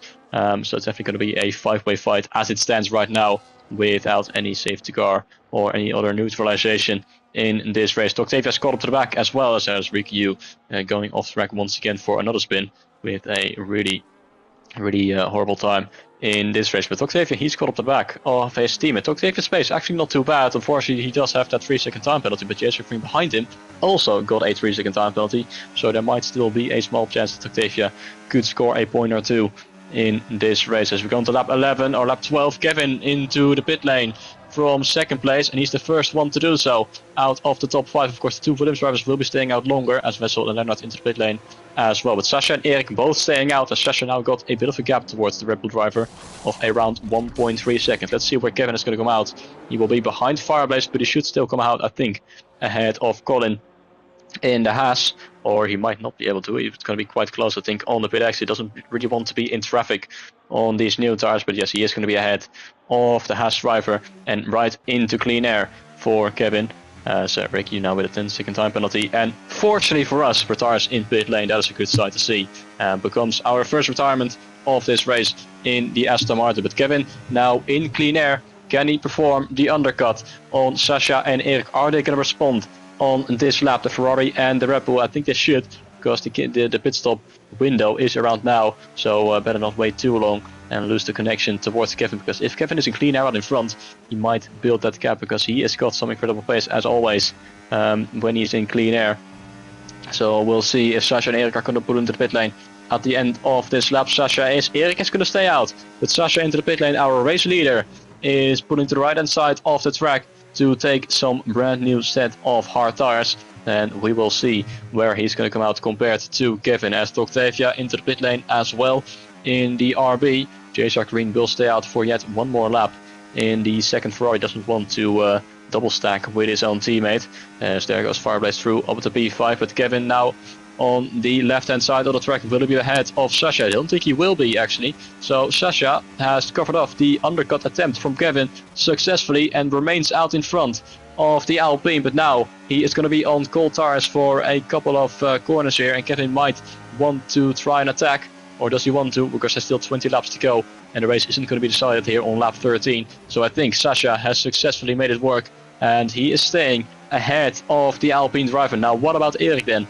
Can he do a similar thing? As he has stayed out for one more lap, but these mediums will start to get worse and worse, so I think he might drop behind the pair of Sasha and Kevin. I think he's going to have to come into the pit lane at the end of this lap.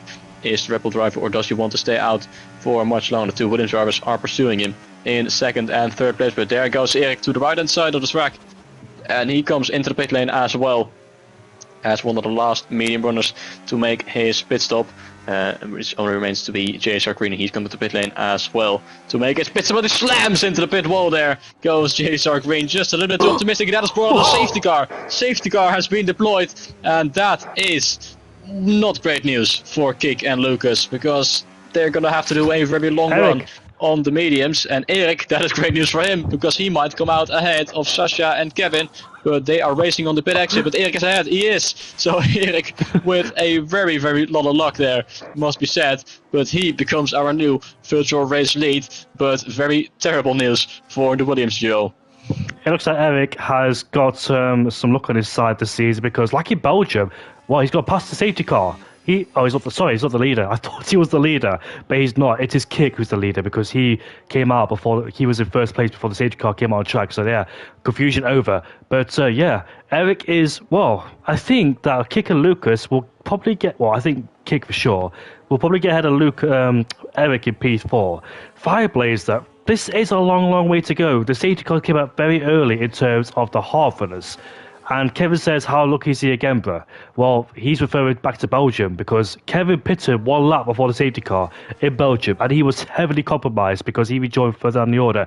But Hatakas and Eric pitted at the right time when the safety car did come out, and guess what? Eric took the lead of the Grand Prix. So did Hatakas, who was in P2, because they both started outside the top 10. Well, Hatakas did, but Eric started down in P9, I think, at the time, when he did the whole stability strategy. So both Williams, it's a no-brainer, but yes, it's going to be super tricky to take the medium compound tyres towards the end. This safety car has came out too early for the people on the hard compound tyres, in terms of the people that started the hard compound tyres, not to be confused with. So I think that Kik will rejoin in first place. Yes, he will. So he will take the lead of the Grand Prix.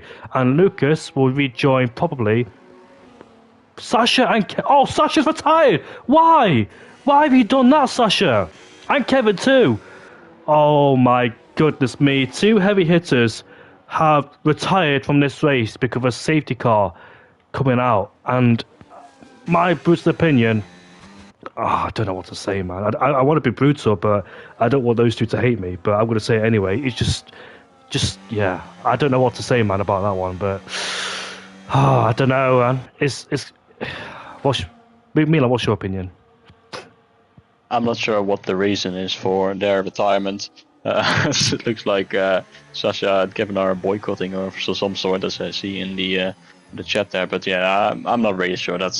I mean, they were still in contention for the win. They were just going to be P3, I think, behind Eric, although of course the Williams drivers are still there. But they will be struggling on those mediums, and I think in the end it would still be a fight between Erik, Sasha, and Kevin. But yeah, I don't know why they would do that, because they were in a good position to fight for the win.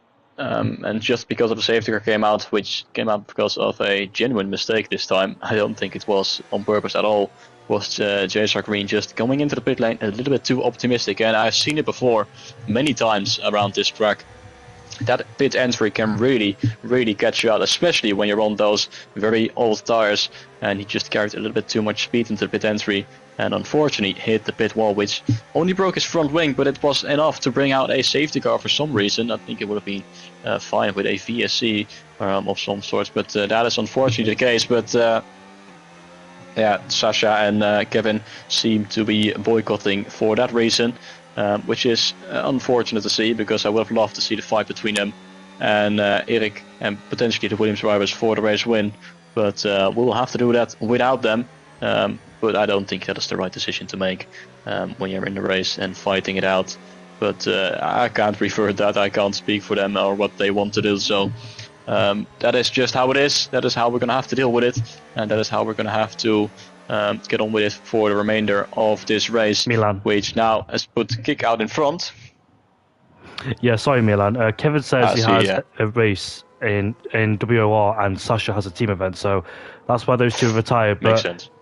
Yeah, it's a shame those two, because we've got two elements out of the Grand Prix and two contenders who will go for first and second place are now out of the Grand Prix. So Kick's first place ahead of Erik and Lucas, but those two on the mid-car power tyres, they're in a predicament because those tyres will make the distance, but they'll be dropping off dramatically. They'll be dropping off the edge. So those two effectively are done for towards the end of the Grand Prix. They just hope that another safety car comes out, because the safety car came out too early for their liking. But Josko in P4 is looking very handy indeed for a potential podium as well. Maybe Vessel and, Fireblaze is also on the mid-car power tyres in conjunction with Lucas and Kick as well. So we're halfway in towards the Grand Prix almost, and it's been a sterile race so far, not much action, but only the leaders swapping, because those two are there to trade in first place and second place to keep the other guys behind. But it is Kick who leads this Grand Prix ahead of Erik and Lucas, but that's the price you pay by starting early on the hardcore power tyres, because there's always a high chance, especially as SDN, for a safety car to come up. Whether it's purposeful or not, there's always a chance of a safety car, and you've always got to include that into your plans as well.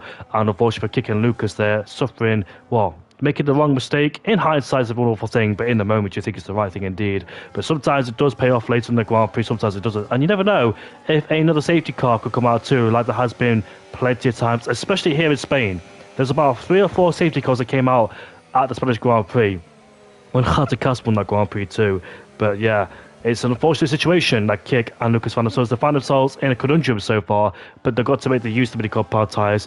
Maybe a podium could be in the cars because they've got some blistering pace, but the midi-car power tyres will be blistered towards the end of the Grand Prix, so they'll be suffering and have to take the fall for that one indeed. So Josko on his debut could find himself on the podium for the first time. Remember S5 Chaos? Yes, Ivan, I do remember the S5 Chaos. We were just talking about it here in the comms box. Milan, do you remember that crash that happened down towards turn 5? Not with Bottas, by the way, but with 3 cars into one did it go, and they smashed and careered into the wall. I certainly remember that, mainly because I heard my voice in that for the end on that night. But yeah, that was quite a memorable moment, I must say. It was only final lap, I think, between Finn and 2 other drivers. Not really remember which other 2 that was, but yeah, it was a good moment. But maybe screamed a little bit too loudly at that. But let's hope we don't get a repeat of that, at least in this race. We're around halfway point of the race, and the safety car is about to come in at the end of this lap, and Kick will be taking it away ahead of his fellow AMS driver Erik in second. But it's going to be interesting to see what he's going to do, because he has to take these mediums half the race, which normally do around 12-13 laps on the medium. So of course you have a lighter car with less fuel, but does he want to push, or does he let Erik go and try and conserve as much as he can?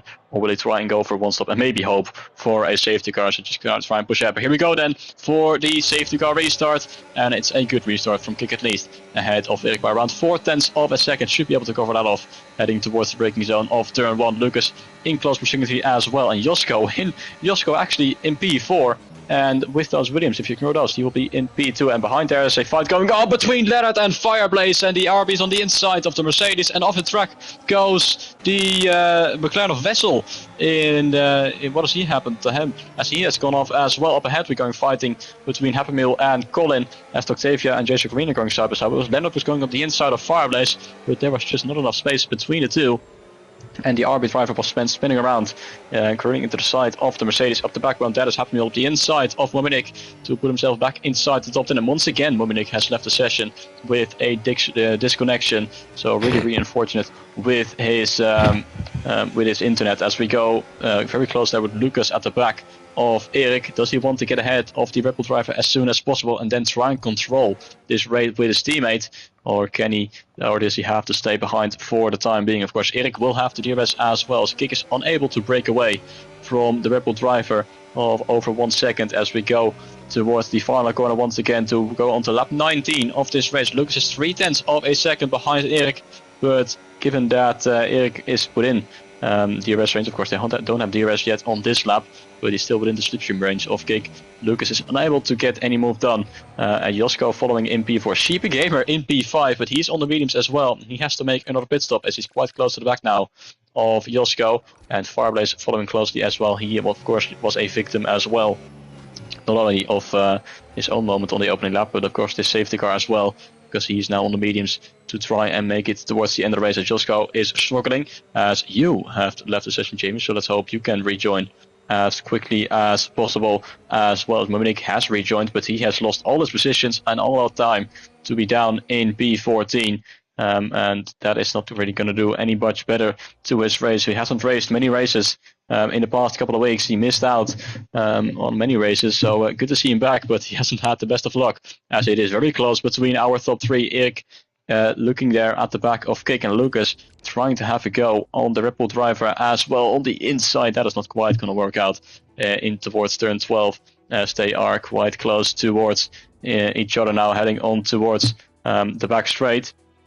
And now the DRS will be open for Erik, and it's going to be an easy overtake on Kik as he takes the lead back from the Williams driver. And Kik has to drop to second place. Lucas staying behind the P3 as Sheepy Gaming goes up the inside of Josko. And there comes Fireblaze as well up the inside of the Haas, but he should have a better grip on the outside there towards turn 3, but he had his moment on the opening lap. Let's go wheel to wheel, bit of contact between the two. Fireblaze almost sent spinning around again through turn 3 and has to slot him behind in 6th place. That was very close between the two of them, with Leonard now in P8, P7 ahead of JSR Green. But Sheepy Gamer is staying with these drivers despite being on 9 lap of medium tires. Of course, we had 2 laps on the safety car, so those mediums are a bit better than they look with their tire rates, but still he has got quite a strong pace in the Kik Sauber and is able to stay within 1 second of the two Williams drivers who are quite close behind each other as well. But what can Erik now do? If he can break away from these Williams drivers, then he's absolutely winning this race, unless there is a safety car towards the end. But I think Kik and Lucas should have the pace to remain within DRS range at least of the Red Bull driver, as Leonard has gone for a spin coming out there of turn 10, and he almost went to the side there of Vessel as he rejoined, as they went quite close to each other. As Kik now, with the help of DRS and Slipstream, is he going to try and go for the lead once again? Down the start-finish right he is, up the inside of Erik, and Kik is back into the lead of the race as Fireblaze gets ahead of Josko. This could be Erik's 5th, 6th win of the season. He's right behind Kik, and Lucas is there as well. But Fireblaze has now progressed into P5, and Erik is in a Williams sandwich. It's 2 versus 1. But the thing is, though, Erik does have tyre advantage, and Lucas there side by side as Erik has backed off. So once again, like it was in the sprint race, it's a Williams 1-2, and Sheepy Gamer is in P4 as well. This is the highest Sheepy Gamer's ever been in SDN Tier 1. This is great for him, but he's also on the medium compound tyres, and his mediums are much older in comparison to his rivals as well. So he will suffer the consequences towards the end of the Grand Prix. And what a recovery from Fireblaze back into P5. What could it have been for the Dutchman if he didn't spin? But unfortunately for him, he had to pay the price for that one, and now he's made up some good ground and recovered his losses and up into P5. He started P3 and I was in P5, so only lost 2 places there. But around the final couple of corners, and Lucas is right behind. Eric is right behind Lucas as we head towards the start finish straight to start. Lap 22 out of 33. How are both Williams going to play this out? Because they've got track position. Can they use each other like they did in the sprint race to defend from Sasha and Eric behind?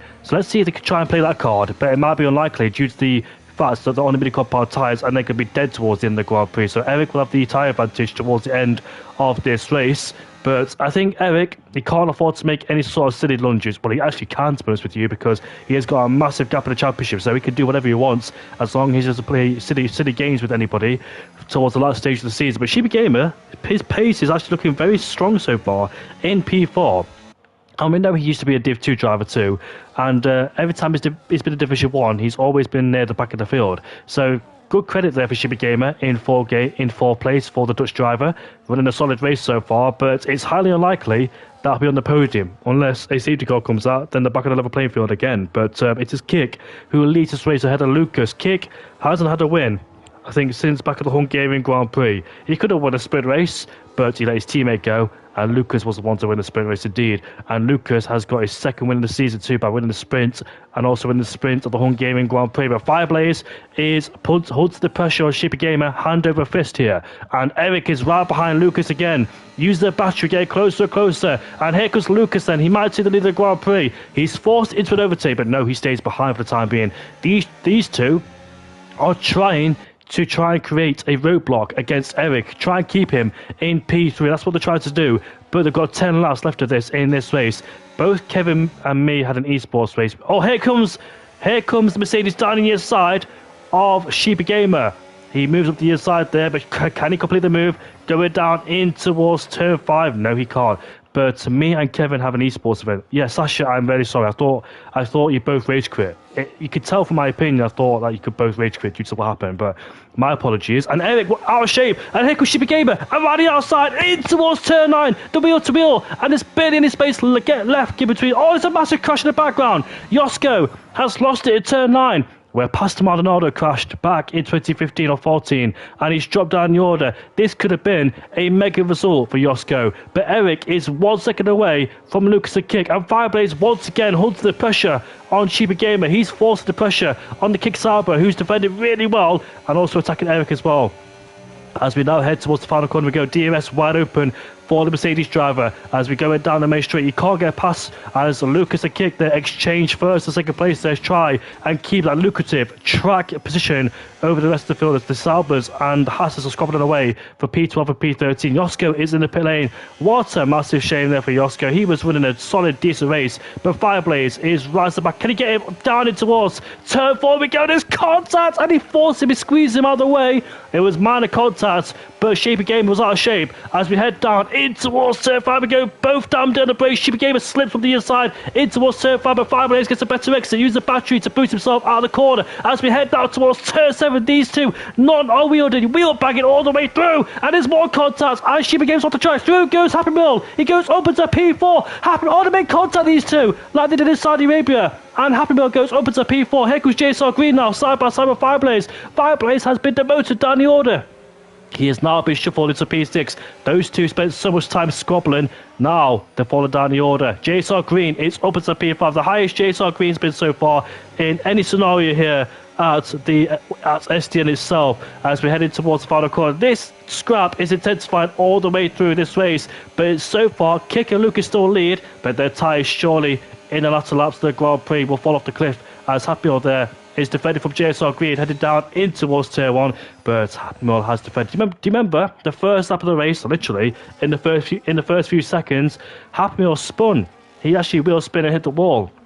But now he's recovered beautifully to be back up into P4, and this could be a big chance. Can he close the gap down, though? That's the thing, because the top two will drop off the pace dramatically due to the tyres being too degraded. So therefore, Happy Meal could try and get closer, and it could be a double Red Bull podium. Depends if Happy Meal could try and keep it on the road for himself as well, because we know Happy Meal can make a lot of mistakes himself. He's fast, but inconsistent, and makes a lot of mistakes and really bad decisions as well. So let's hope that for Happy Meal's sake, he could try and get himself on the podium, because it's been a long time since Happy Meal has reached the podium here in SDN.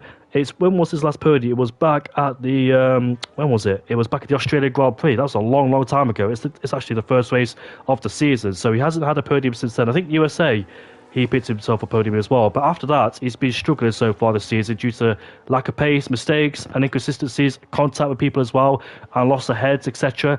But now he's up into P4, not really gaining now on the top three. But look at this. Both Williams have swapped places once again. I think Eric is waiting for the drop off there on the mid-cut power tyres, Milan, do you think? Just waiting for those tyres to suffer massively. Yeah, indeed, and it will happen eventually as well, probably in a few laps' time when there are already 11 laps on those mediums. Of course, I think 1 or 2 may have been on their safety car conditions, but still, it's not going to take too much time, maybe around 5 laps' time when they really start to drop off, and that is when Eric can attack and take that potential race lead back to try and win this race. But at the moment, he is just staying behind. He doesn't know. He knows he doesn't need to fight him as much at this stage. Just need to keep putting the pressure on. Hope to make some mistakes, and then when they start to struggle on their tires, he could attack and take those positions away. Happy Meal in P4 in a good position. It must be said, good recovery from him as well, around 1.9 seconds behind, and might actually be able to close up the gap now as well, because those Williams drivers, those lap times will start to drop as Octavia and Wessel are going side by side. Now Lennart is fighting it out with his own teammate here for P8 in this race, and Lennart actually is in a really strong position because the 2 drivers ahead of him have got a time penalty. Then it's Fireblaze, who's on those mediums as well, who will face the same struggles towards the end, and ahead of him is JSR Green also with a time penalty, so Lennart might be looking at a potential top 5 finish, but he does need to clear his own teammate at this moment. And Octavia is still in P8 and is still in a good position to score his first points of the season, because the gap towards Stevie H&L is more than 3 seconds at this stage, but he is behind the McLaren driver's teammate Wessel as he has a bit of a moment there through turn 2, and Lennart right behind might be looking to try and take advantage of that, but he at the moment is still staying behind. Look at the gap happening on Erik is trying to look left, right and center to try and go around the outside there of Lucas in towards turn 4, but the inside line is there for Lucas and he stays ahead of the Red Bull. And Happy Meal, the gap now is 1.2 seconds. He's bringing JSR Green and Fireblaze with him into this fight, so we're going to have the top 6 within the DRS range of each other, but it's going to be the 2 Red Bulls against the 2 Williams drivers, and it's the 2 Red Bulls who have the advantage as they both wriggle there on the back straight, knowing that they're going to be working together to get a race win, a potential 1-2 finish. But at the moment, this Kick staying put there in the lead of this race. For how long will it take before his tires really start to drop off? I do wonder what his percentage would be at this stage of the race. Of course, we sadly cannot see that on the spectator view, but I reckon it is going to be in quite a critical condition come the very end of this race, as Lucas is going to be staying behind his teammate, and so are Erik and Happy Meal in P3 and P4, followed by JSR Green in P5, who's in a good position actually to stay in P5, because the gap towards Wessel between Fireblaze and Wessel is more than 4 seconds, as behind there is Octavia once again with a moment through turn 2, but doesn't lose too much time in order to lose the position to his own teammate. But how long will it take before Erik and Happy Meal will try to attack the Williams duo? At the moment they're forming a barricade towards the Red Bull drivers, and Kick and Lucas are really working together very well indeed tonight, not only in the sprint race but in this race as well, and to defend against each other and against the drivers right behind them. And at the moment they're still in 1-2 formation. We got 5 laps to go after this one. How long can Kick and Lucas hold on to this, and when is Erik going to try and attack to take away those positions?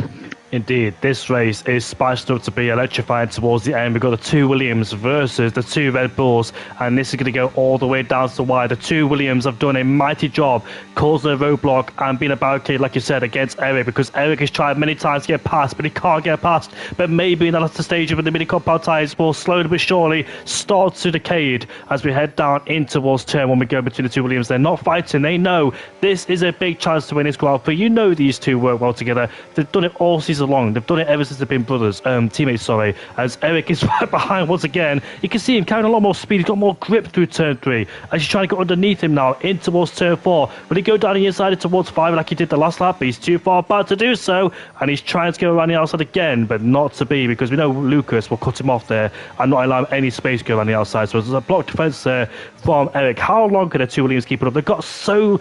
It's like a they must be so long away because there's only about 4 laps left to go, but it feels like a lifetime because you desperately want the race to be ended. And these guys in first and second place know that they've got the whole pack behind them. Well, I say whole pack. You've got Happy Meal, Eric, Green, and Fireplace. You know what? Fireplace's pace has been so mighty as well because he's in P6 and still at the back of this DRS train. So despite his problems and conflicts earlier on in this race, he's still able to keep up the gap and be in this DRS train. That's the pace of Fireplace so far. But unfortunately for him, he messed up at the first lap of the Grand Prix by putting overtake on at turn 3 and light up the rear tyres as well as we head down towards turn 1 we go. But Eric cannot find a way past, and surely you think that this is Eric's territory now and Eric's race to get past. But look at this, turn 3, look how much he gains as well. Let's look on board.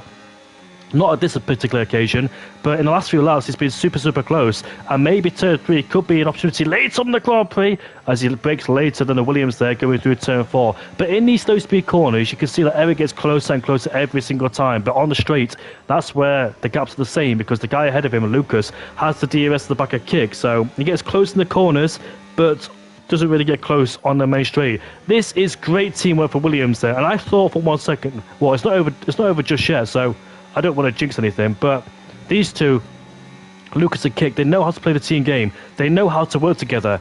They work together in harmony all the time, except JSR when they're both in different teams. But ever since they've both been in Williams, they communicate really well. They've got a strong bond, unlike Mercedes, unlike Red Bull, because Red Bull, Eric and Happy Meal, they made contact, didn't they, back in Hungary, but hopefully not this time around. I know Happy Meal wants a podium. He sat there in P4. And we know that he's very optimistic as well and audacious, but he knows that Eric's in a championship fight and he knows that he needs to try and gain as many points as he can. But as we head down towards turn 1 there, Eric can't get close enough, and these two have done such a phenomenal job taking these mini compound tyres through a lot of laps. They're going through so much pain right now. They're screaming on the edge of dying there as well, but they're doing a good job trying to nurse them home and hoping that a left front puncher does not happen, or a rear left puncher, because they could be almost close towards punch territory after doing a lot of defending against Eric and Happy Meal. But I really hope that these two don't sustain the punching, because it's been a mighty drive here at the Spanish Grand Prix, where tyres is absolutely brutal, especially back in 2013 when they had to do about 3 or 4 stops as well when the tyre wear was high. That was Fernando Alonso's last win in F1 2013, 13 years ago since it was Alonso's last win in F1, and also Williams' last win in F1 too, because Pastor Maldonado took unexpected victory here in Spain after Maldonado got second place. Hamilton was disqualified in qualifying. Maldonado got put to first place. Alonso beat him off the line, but Maldonado's raw pace was better than Alonso's, and he went on to win the Spanish Grand Prix with Raikkonen in P3. What a podium that was as well, with Maldonado, Alonso and Raikkonen too. Also Schumacher had a 5-place grid penalty for Monaco because he took out Senna in turn 1. And he took pole position in Monaco, but unfortunately had that penalty and dropped him all the way backwards as well. But Lucas, you know what? I think these two maybe now have a big chance to win the Grand Prix. I doubted it at this stage of the Grand Prix. I really did doubt it, but it seems like Eric just can't seem to put the pressure on. He's stuck in P3, not able to move forwards there. And these two have got such good pace and time management. It's helped them all the way through this course of the Grand Prix. And ever since the safety car came in, they remain in first, second place. So well done to these two. Absolute credit, not only to manage these tyres, but to keep the guys behind who are much faster on the better hard compound tyres. 17 laps is a whopping stint on the mini compound tyres. They're past their best. They're even past the MOT test here, and they've done a good job. Now, the question is though, which Williams will it be? Because will Lucas win again, like he did in the sprint, or will the favour be returned? Surely Lucas will let Kick win, because Kick let Lucas win in the sprint race, so maybe the favour will be returned here at the Spanish Grand Prix, hoping that Eric doesn't try and sneak past him on the last lap. But I really hope these two don't sustain a puncher towards the end of the Grand Prix. They seem a bit hesitant, but Kick has got a 6/10 advantage over his teammate as we run the final corner. The last lap of the Grand Prix is on its way now, and we've only got a few more corner to go now as Lucas gets closer and closer, surely too far back to make a move down into towards turn 1 he is, as Kick will remain in first place. This has been an absolute fine drive from the top two, who've had to manage their tyres all the way through. They got past Eric, and ever since then Eric has been stuck in P3, not able to move forwards. Neither driver behind can move forwards because these two have barricaded themselves, defended beautifully against Eric and Happy Meal there. The two Red Bull drivers could not find a way past indeed, and Eric has been stuck in P3. Kick and Lucas over, what a brilliant drive from these two, considering they had a difficult start to the season. They've been lacking race pace, but today they've shown everything and gave it everything here today as well, because in the last few races they've been struggling and not had the results they needed or wanted either. And their last win was back at the Hungarian Grand Prix for both of them indeed. And after Hungary, it hasn't really been going well for them. Neither podium for these two, but they've turned up in the Spanish Grand Prix because one of Lucas went on to win the sprint race. It was a Williams 1-2, and here again, it'll be a Williams 1-2 again, but in the form of Kick and Lucas. These two have driven and executed the strategy perfectly today. Absolute flawless pace, as here comes the Williams pair around the final corner, and it is Kick who will win the Spanish Grand Prix. What a mega drive from both Williams drivers, and they managed to survive on 90-lap hole, beating compound tyres with great pace to keep Eric at bay and also Happy Meal. Well done to both of them. Absolutely sensational drive from Kick and Lucas, something you never expected, but they delivered here today, and Eric finishes in P3. What a turnaround for Williams, despite a difficult last few races. Lucas got knocked out in Q1 a couple of times, especially back in Belgium, but these two have executed a perfect strategy, and they got put in a conundrum too, because they didn't want to pit too early, but the safety car, they were forced to pit early due to that safety car, but today they made it work, Milan. Well done to the both of them.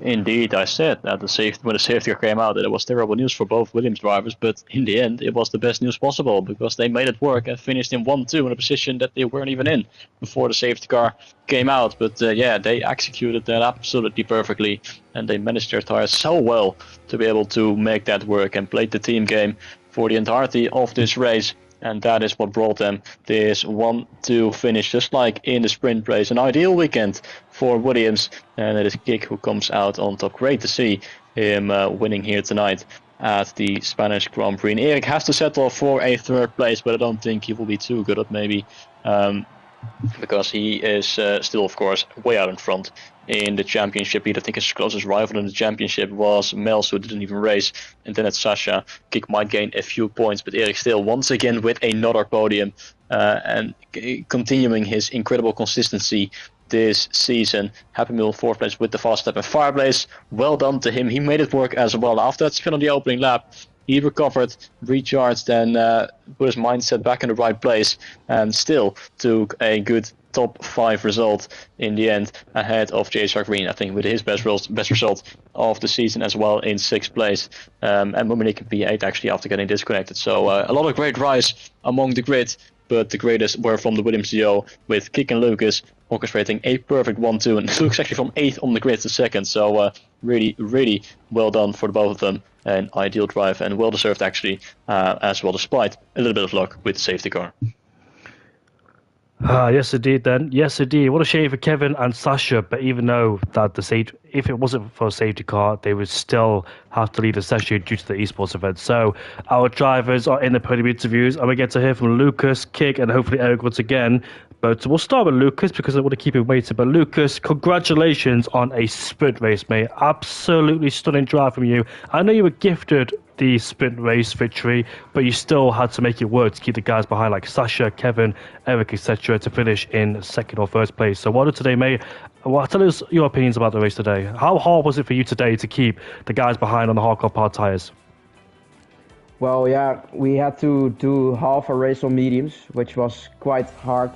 Compared to the harder tires. But we managed to, Lucas, to pull it off. Can you put your voice to share, please, mate? I forgot to say to you this like a couple of weeks ago, but can you put your voice to share, please? How do you do? I thought it was on now, but how do you turn that on? Do you know? Go to your party settings. Go to the 3 dots, and it says party settings. It says voice chat settings, and turn it on, please. Share your voice, basically. It says it's on, I believe. You can continue then. Continue. Okay. At first we were a bit, upset because of the safety car, because it would mean Eric would have a huge advantage tire-wise. But yeah, we just stayed calm, tried to manage our tires, and eventually pulled it off. Yeah, great job for you today, Lucas. That was a very incredible job today to get sprint and feature. How much of a confidence booster as well has it now uplifted you? Because I know you both have struggled in the last few races in terms of longevity pace and just pace in general. But today, you've both really stepped to the mark. What has changed from here, from back then? Is it the Spanish Grand Prix? Do you like it here? Or have you practiced more? Or have you figured out like how to just find some pace in general? Well, I hope the last, of course. But yeah, I don't know. I don't really have much. Yeah, I haven't really done much races on Spain, but yeah, it just felt good today. The pace felt really good. Also in practice today, did a bit of it, but yeah, just felt good. I don't know. And what's the plan all along during that second stint? Did you say to Kick, look, we need to work together. We need to try. Can you use me for DRS, or can I use for you for DRS? But just swap every time now and then, and just keep the guys behind. Yeah, just constantly communicating with each other, like how we're gonna handle this lap. Manage here, manage there, overtake me here. Yeah, just like the whole time basically to keep Eric and the rest behind. Goed gedaan vandaag. Dankjewel, dankjewel. Geen probleem. Milan, have you got any questions for Lucas? No, not at all. I think just a great performance, and well done with the teamwork. You really put yourselves out there with a double 1-2 finish. So congratulations. Thank you very much. Sorry, I just read the chat. But would you like to conduct the interviews with Kick, Milan? Actually, if you could take off, I'm doing something right now, so hopefully you don't mind too much, but I am busy at the moment, so sorry. No worries. So, Kick, congratulations on a feature race victory. Could have been 2 for 2 for sprint and feature, but you being lenient, you gave... What was the purpose of giving the sprint race towards Lucas? Yeah, he's my best teammate I had, so yeah. I want Lucas to win the sprint, so I give him the win. But we tried very hard, and yeah, it was nice. You must have had the same thoughts and emotions as Lucas and Fireblaze too, because when the safety car came out, you probably thought, Godverdomme, safety car is coming out, and it's too early for us. We're on the midi-compound tyres now, we're going to suffer towards the end. What was your thought process now? What was your thought process then when that safety car came out?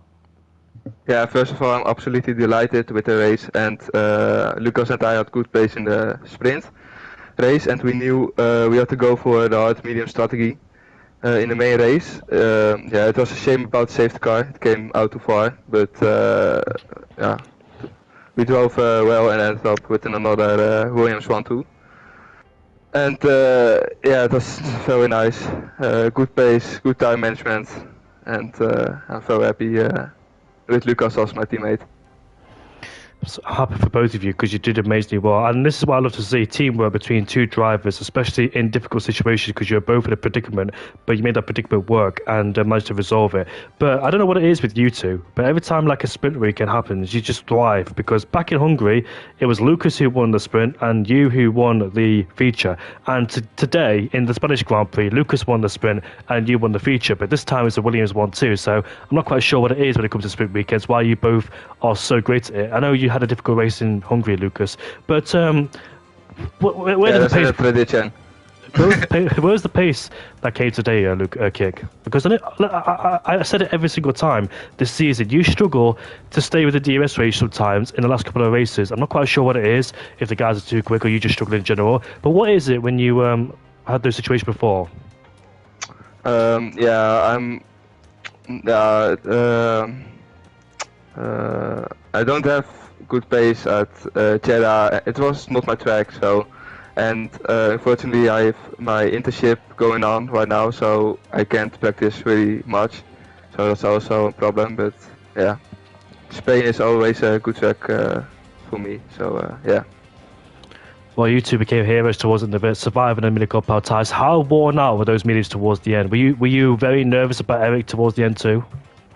Yeah, it was scary because we knew the medium tires going 5%, maybe 4 in one lap.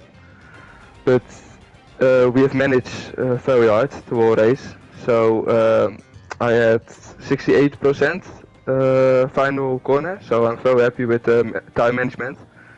And yeah, the safety car came out early, so Erik and was very lucky with that, but we managed very good and yeah, ended up 1-2. Well, very pleased with both of you. Did an amazing, extraordinary job between you two. Great correlation, great teamwork between you two, and it is a break week for spring as well. So you have a break from here till the Japanese Grand Prix. And Yeah, how do you nice. feel for the? Yeah, me too, mate. How do you feel for the Japanese Grand Prix in 2 weeks' time? Yeah, I don't know. I never drive at Japan in SDN, I think, because I was not home. But yeah, we will see what we can do. Maybe another one to finish, but yeah. Well, 2 weeks breaks now, so I'm happy. Goed gedaan vandaag. Well done today, mate. Thank you, Jamie and Milan. Milan, have you got any questions for Kick? No, just congratulations on the win. I think it's a very well-deserved win, and of course, you gave up the win to Lucas in the sprint race, which was a nice gesture. But yeah, you managed it really, really well, just like your teammate. You both worked out incredibly well alongside each other. So very congratulations on the win. Very well-deserved, mate. Thanks, mate.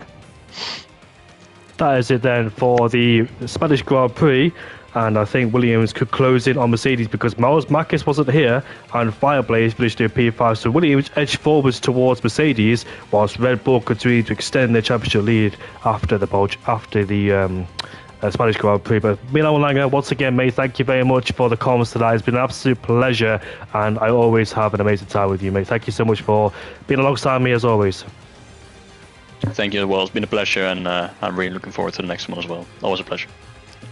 We'll see you all later for the break, and it's a 2-week break, I think. So we'll see you all for the Japanese Grand Prix next time out. We'll see you all there.